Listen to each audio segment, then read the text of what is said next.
ಇರ್ತಕ್ಕಂಥ ಒಂದು ಈ ಪ್ರದೇಶದಲ್ಲಿ 150 ಕಾಡಂಚಿನ ಗ್ರಾಮಗಳನ್ನ ನಾವು ಕಾಣ್ತೇವೆ. ಆದರೆ ಇವತ್ತು ಅರಣ್ಯ ಅಧಿಕಾರಿಗಳು ಯಾವುದೇ ಕ್ರಮ ಕೈಗೊಳ್ಳದೆ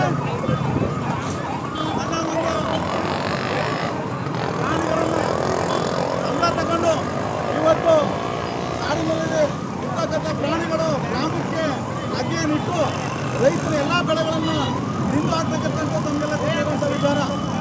ರೈತ ಬರಗಾಲ ಮತ್ತು ಪ್ರಕೃತಿ ವಿಕೋಪ ಇಂಥ ಅನೇಕ ಸಮಸ್ಯೆಗಳನ್ನು ಎದುರಿಸ್ತಾ ಅಲ್ಪ ಸ್ವಲ್ಪ ಬಂದಂತಹ ಮಳೆಯಲ್ಲಿ ತನ್ನ ಭೂಮಿಯನ್ನು ಹುಟ್ಟು ಬಿಟ್ಟು ಬೆಳೆದು ಇರ್ತಕ್ಕಂಥ ಒಂದು ಏನೋ ಬೆಳೆಯನ್ನು ರಕ್ಷಣೆ ಮಾಡಲಿಕ್ಕೆ ಭಾರಿ ತುಂಬ ಕಷ್ಟ ಆಗ್ತಿರ್ತಕ್ಕಂಥದ್ದು ತಮಗೆಲ್ಲ ಗೊತ್ತಿರೋಂಥ ವಿಚಾರ. ಇವತ್ತು ಏನೋ ಕಂದಕಗಳು ಸರಿಯಾಗಿ ಉಳಿತಿಲ್ಲ, ನಾವು ಏನು ಸೋಲಾರ್ ಸಿಸ್ಟಮ್ ಸರಿ ಇಲ್ಲ.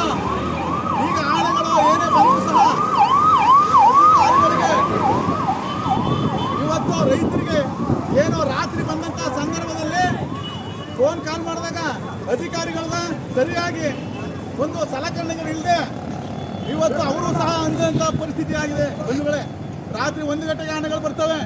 ರೈತ ತಾನು ಬೆಳೆದಂತಹ ಒಂದು ಬೆಳೆಯನ್ನು ರಕ್ಷಣೆ ಮಾಡಲಿಕ್ಕೆ ಎನಗಾಡ್ತಕ್ಕಂಥ ಪರಿಸ್ಥಿತಿ ನಿರ್ಮಾಣವಾಗಿದೆ ಇವತ್ತು.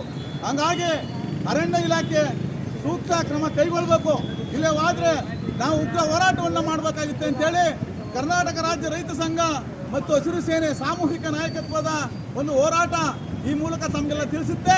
ಹೀಗಾಗಿ ಒಂದು ಮನವಿಯನ್ನು ಒಂದು ಅರಣ್ಯ ಇಲಾಖೆ ಸಂಪೂರ್ಣವಾಗಿ ಒಂದು ಸೂಕ್ಷ್ಮವಾಗಿ ಪರಿಗಣಿಸಿ ಇದಕ್ಕೆ ಒಂದು ಸೂಕ್ತ ವ್ಯವಸ್ಥೆಯನ್ನು ಮಾಡಬೇಕು ಅಂತೇಳಿ ಈಗ ನಾವು ಕರ್ನಾಟಕ ರಾಜ್ಯ ರೈತ ಸಂಘ ಹೊಸಪುರ ಗ್ರಾಮದ ಪರವಾಗಿ ತಾಲೂಕು ರೈತ ಸಂಘ ನಿಲ್ಲುತ್ತೆ.